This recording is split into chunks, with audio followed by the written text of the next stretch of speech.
এই জন্যই তো আল্লাহ পাক সূরা কামারের ভিতরে বারবার আল্লাহ ডেকে বলেছেন ওয়ালাকাদ ইয়াসসারনাল কুরআনা লিযিকির ফাহাল মিন মুদ্দাকির। অবশ্যই আমি কোরআনকে সহজ করেছি। আসো কি কেউ কোরআনকে হিফজ করবা, আসো কি কেউ কোরআনকে মুখস্থ করবা। এই জন্য 30 পারা কোরআনের হাফেজ হওয়া এইটা আল্লাহ পাকের একান্ত মেহেরবানি ছাড়া কোনোভাবেই সম্ভব না। পৃথিবীতে কোন কিতাবের হাফেজ খুঁজে পাওয়া যাবে না, ঠিক কিনা বলেন?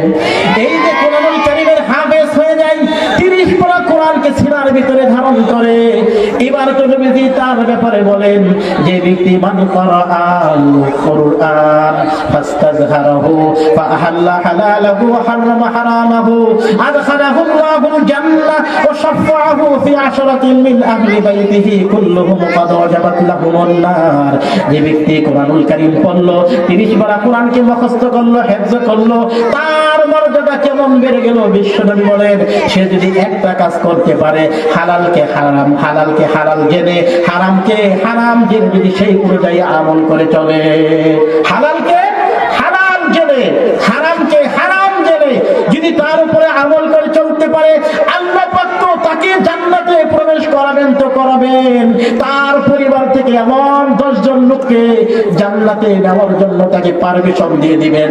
তাকে এমন 10 জনের ব্যাপারে সুপারিশ করে জান্নাতে নেওয়ার পারমিশন দিবেন যেই 10 জনের ব্যাপারে কত ওয়াজাবাত লাহুমুন নার, জাহান্নাম তাদের জন্য আবশ্যক হয়ে গেছে, জাহান্নাম তাদের জন্য ওয়াজিব হয়ে গেছে। এমন কবিরা গুনাহ প্রাপ্ত, এমন কবিরা গুনাহ যুক্ত, কবিরা গুনাহে উপযুক্ত 10 জন লোককে সুপারিশ করে জান্নাতে নেওয়ার পারমিশন হাফেজে কোরআন পেয়ে যাবে, ঠিক কিনা বলেন? কয় বছর? 5 বছর। কয় বছর? কত?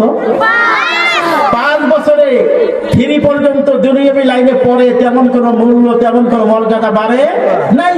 কিন্তু 5 বছর পর্যন্ত 30 পারা কোরআনের হাফেজ হবার কারণে তার মর্যাদা কি পরিমাণ বেড়ে গেল, আল্লাহু আকবার। এবারে ছেলে যখন 30 পারা কোরআনের হাফেজ হয়ে গেল, এবার এতদিন পর্যন্ত সে 30 পারা কোরআনের হাফেজ ছিল, এখন কোরআনুল কারীমের সে তো শাব্দিক মুখস্থ করে ফেলছে, কিন্তু অর্থ এখনো মুখস্থ করে নাই, ঠিক কিনা বলেন? এই জন্য কোরআনের অর্থগুলো মুখস্থ করার জন্য জামাত বিভাগে, কিতাব বিভাগে ভর্তি হয়ে গেল। এবার কিতাব বিভাগের ভিতরে ভর্তি হয়ে এই যে কোরআনুল কারীমের শাব্দিক আগেই তো মুখস্থ রাখছে, এবার কোরআনের শব্দের অর্থগুলো মুখস্থ করতে শুরু করলো, অর্থগুলো জানতে শুরু করলো। কারণ কোরআনুল কারীম শুধু শাব্দিক শব্দের নাম কোরআন নয়, আল কোরআন ইসমুল লফজি ওয়াল মা'না জামিআ, শব্দ এবং অর্থ উভয়টির নাম হলো আল কোরআন। কি শুধু শব্দের নাম কোরআন? না না না, আল কোরআন ইসমুল লফজি ওয়াল মা'না জামিআ। ইসমুল আল কোরআন ইসমুল লফজি ওয়াল মা'না জামিআ, শব্দ এবং মর্ম উভয়টির নাম হলো আল কোরআন। উভয়টির নাম কি? এই জন্য যারা হেফজ করে, কোরআন মুখস্থ করে, আল্লাহ তাআলা তাদের যারা শাব্দিক কোরআনের অক্ষরগুলোকে আল্লাহ পাক সংরক্ষণ করেন, আর যারা আলেম হয় তাদের যারা কোরআনের অর্থ, কোরআনের মর্মকে আল্লাহ পাক সংরক্ষণ করেন। সুবহানাল্লাহ। এবার যখন নাকি সে কোরআনুল কারীমের মর্মকে জানার জন্য, কোরআনুল কারীমের শব্দের অর্থগুলো জানার জন্য, তাফসীর ব্যাখ্যা জানার জন্য এবার যখন কিতাব বিভাগে ভর্তি হয়ে গেল, এবার পড়তে পড়তে এক সময় সে লম্বা একটা সময় লাগায়া দাওরায়ে হাদিস পাস করে সে আলেম হয়ে গেল। কি হয়ে গেল বলেন তো দেখি? এবার তার মর্যাদা কি পরিমাণ বেড়ে গেল। বিশ্বনবী হাদিসের ভিতরে বলেন আল উলামা ওয়ারাসাতুল আম্বিয়া, উলামায়ে কেরাম হলেন নবীদের উত্তরাধিকারী। কোন সুবহানাল্লাহ। উলামায়ে কেরাম কাদের উত্তরাধিকারী হয়ে গেলেন?